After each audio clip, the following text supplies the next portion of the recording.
எல்லாருக்கும் வணக்கங்க. உங்களை நாங்கள் லிவ்பியூட்டிஃபுல் சேனலுக்கு வரவேற்கிறோம். நம்ம இன்றைக்கி எதை பற்றி பேச போகிறோம்னா தஞ்சை பெரிய கோயில் பற்றி தான் பேச போகிறோம்.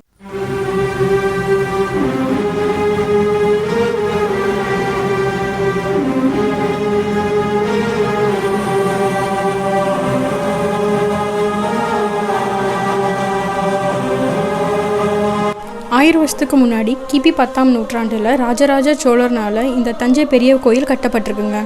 கிட்டத்தட்ட 7 வருஷம் இந்த கோயிலில் கஷ்டப்பட்டு கட்டியிருக்கிறாங்க. அதாவது இந்த கோயிலோட கோபுரம் பார்த்திங்கன்னா 80 டன்.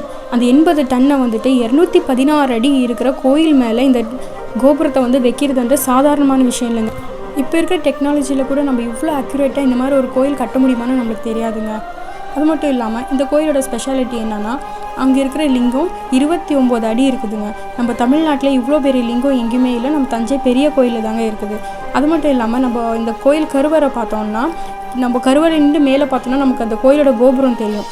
ஏன் அந்த மாதிரி கட்டியிருக்கிறாங்கன்னா, அங்கே இருக்கிற பாசிட்டிவ் எனர்ஜி அங்கேயே இருக்கணும், அங்கே வர பக்தாதிகளுக்கு அந்த பாசிட்டிவ் எனர்ஜி கிடைக்கணுன்றதுக்காக அந்த மாதிரி சயின்ஸ் யூஸ் பண்ணியிருக்கிறாங்க. கோயில் கோபுரத்தோட நிழல் பூமியில் விழாத மாதிரி கட்டியிருக்கிறாங்க.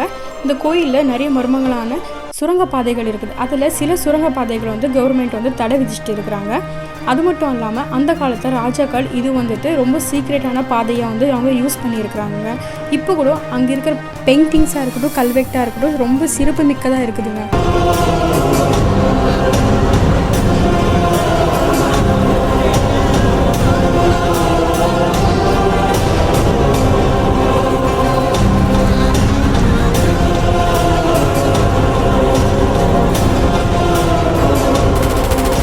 கோயில் கட்டி முடிக்கிறதுக்கு 1,30,000 டன் கிரானைட் யூஸ் பண்ணிக்கிறாங்க.